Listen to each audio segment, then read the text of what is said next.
don't care. I like it. I think they're excited to hear this new SB19 with BINI. Is this new, or did this just come out, or is this old, or is this 4 years ago? Oh, so this has been a minute. BINI and SB19 performing their version of Kabataang Pinoy, and that's why I said Pinoy, because it was actually in the song. So I know, but you do say it a lot. I do. I just had to point it out. I gotta watch your patterns. If one of them's got an updo, a slick back bun, it's fucking over. Yay area! Shout out all my Pinoys. If you out there, throw up them flags. Let them know what's up. Pinoy proud. Dave 154. Bloom's in the chat. Let's go. Both halves of me are represented. Bloom 18. Bloom 18 unite. Hell yeah! This is TRL live in the Philippines. Pinoy Big Brother. That's Pinoy Carson Daly. Yes, that is right, Robbie. Isang bigati pagkasanib pwersa na dito yung unang mapapanood live na live. Pinoy. See?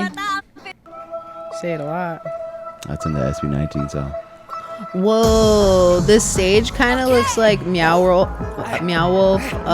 Albuquerque, but less trippy. That's how the stage looks Look there. at freaking Pablo. I didn't even recognize him at first. Ooh, Pablo looks bad. He is a baddie. Let's turn it up a little bit. Look at his hair. Let's go up on that volume. That is the most thirst trapping version of Pablo I've seen.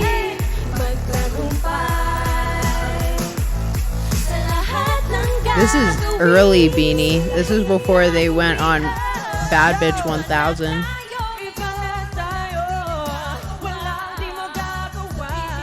Style rocking that Lux Verde green.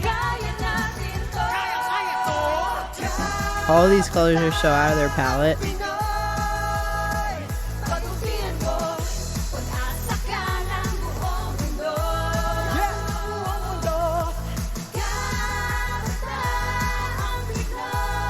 Definitely a little low on the volume. Give it a pause real quick.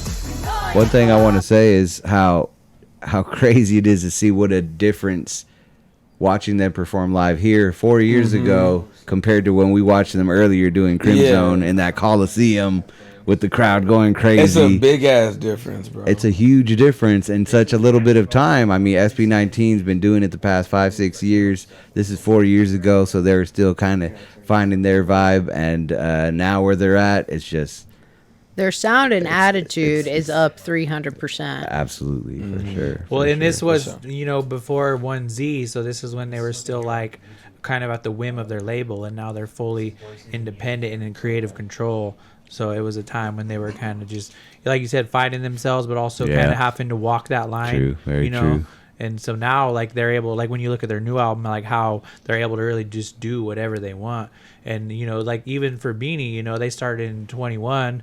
So, like, this was only, like, a few years after them. It's kind of the same thing where they were both kind of still, like, in that zone where they're, like, truly trying to, like, hone in on, their creative peak. It goes back to our new big song that we started the show off with, Queer Ceremony, how it was, like, real poppy, almost feels like, the label kind of pushed them to put that song out there as a single to gain popularity.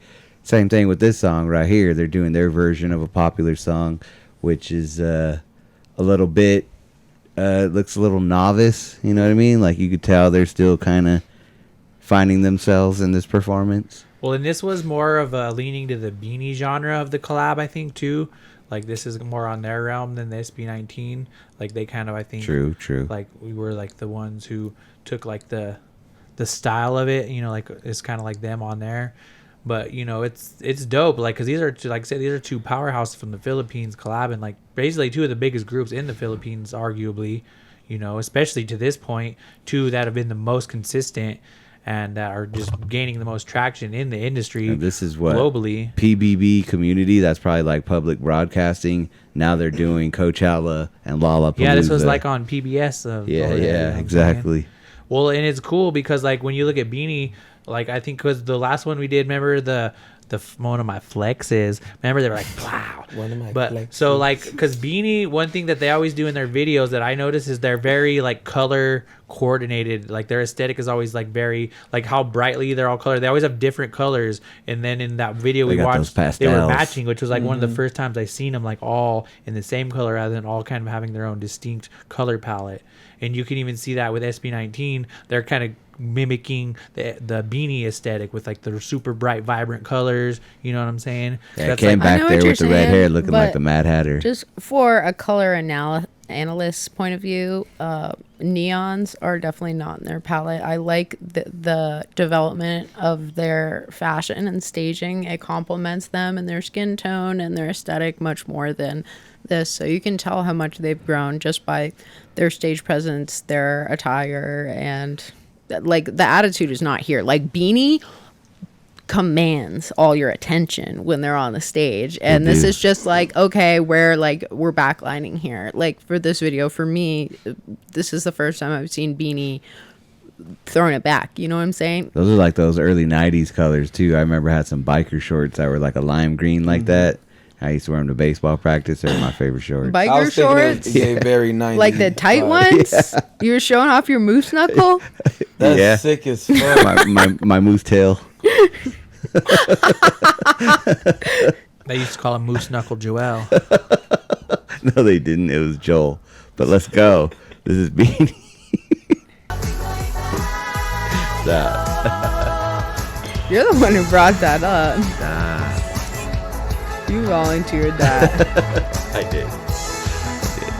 I love it.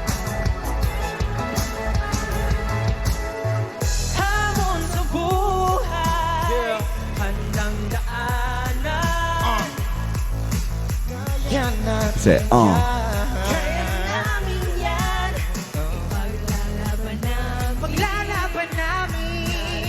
Pablo ain't never missed though. Pablo's always I been wish on he would point. bring his hair back like this. Like, He's a bad bitch right now. he is a baddie. He's giving daddy. Be a baddie and give daddy at the same time. Yes, you can. They really can. That's for them gender neutral folks. Oh, okay, never mind. Right.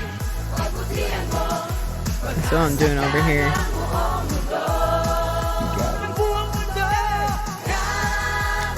Just kidding. I'm just a baddie. Everybody needs a daddy. Sounds about right.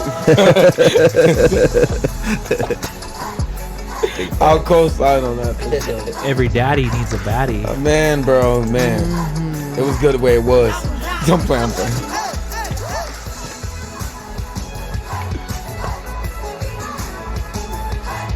Stell's jacket though.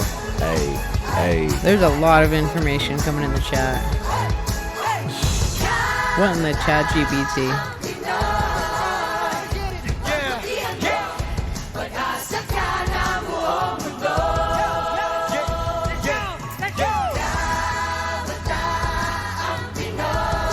Oh, they're doing the fucking Rockettes. Yeah. This is really not BINI for me. This is like before they found their sound and their personality.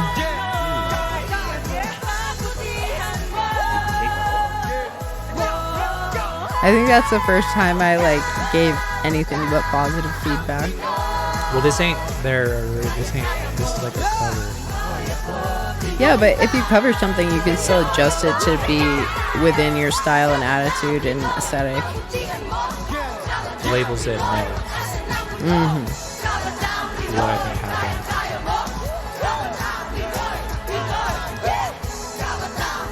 I want to be in that second floor of that red house though. Just watching through the window.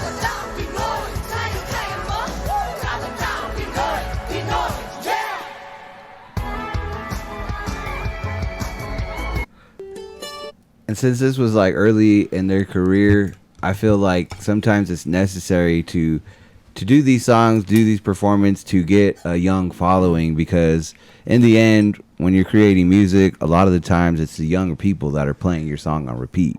This is something that they probably listened to and watched hundreds of times over and over and over and over because to them, you know, this is the shit. You know what I mean? For older people, they might be like, oh, you know, this is something I listen to once or twice.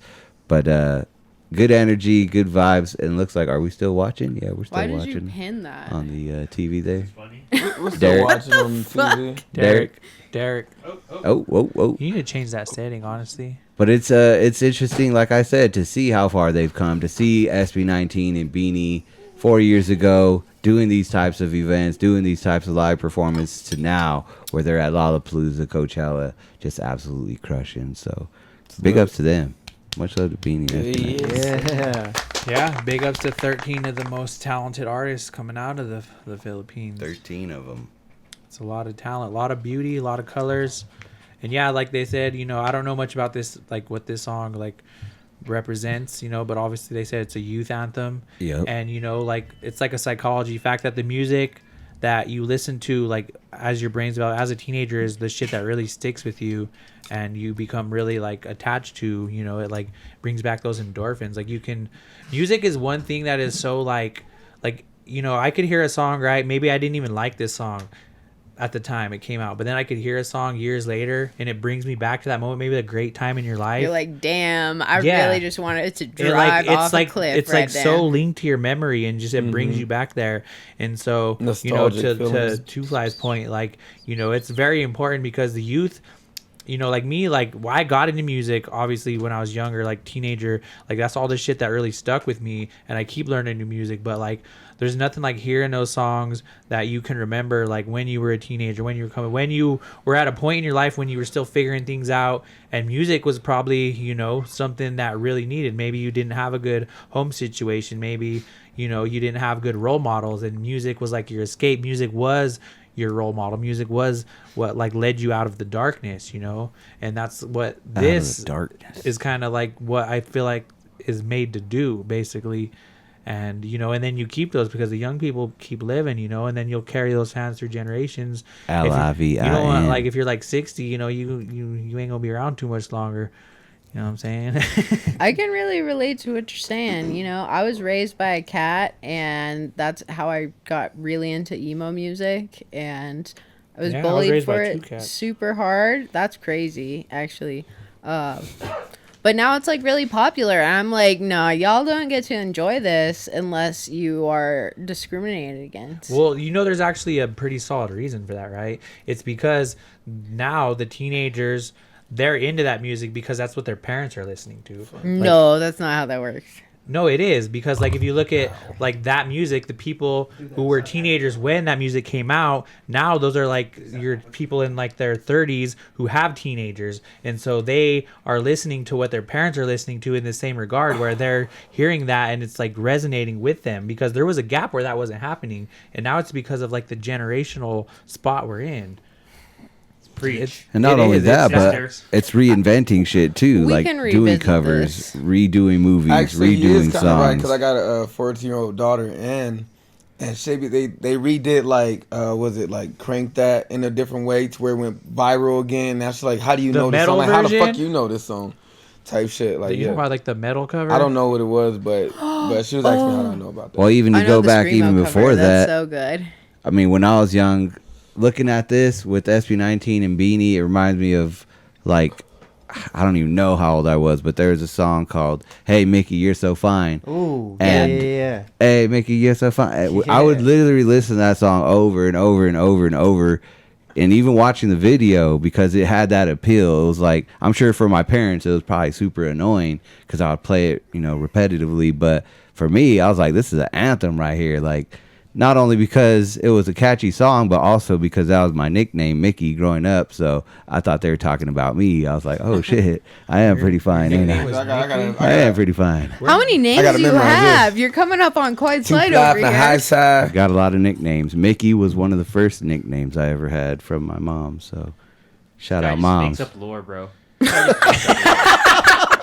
You have to now. How am I gonna make up something like that though? Yeah, I love knowing you for a long time. I never heard this lore. Today at work, he goes, what'd you say at work? He's like, yeah, they named this weed thing after me. Everybody used to come in and be like, I want that thing. The two fly kush. Yeah, exactly. Yeah, that's a true story. See, That's why they call him the believe it because the captain. same shit. Because when I had Captain Tron America. bombs, nobody believed me. I had Tron bombs. Yeah, going when for I a worked at while. Newbie, they named a strain after me. It was called Two Fly Kush. Everybody I wanted to believe get it, that bro. Two Fly Kush.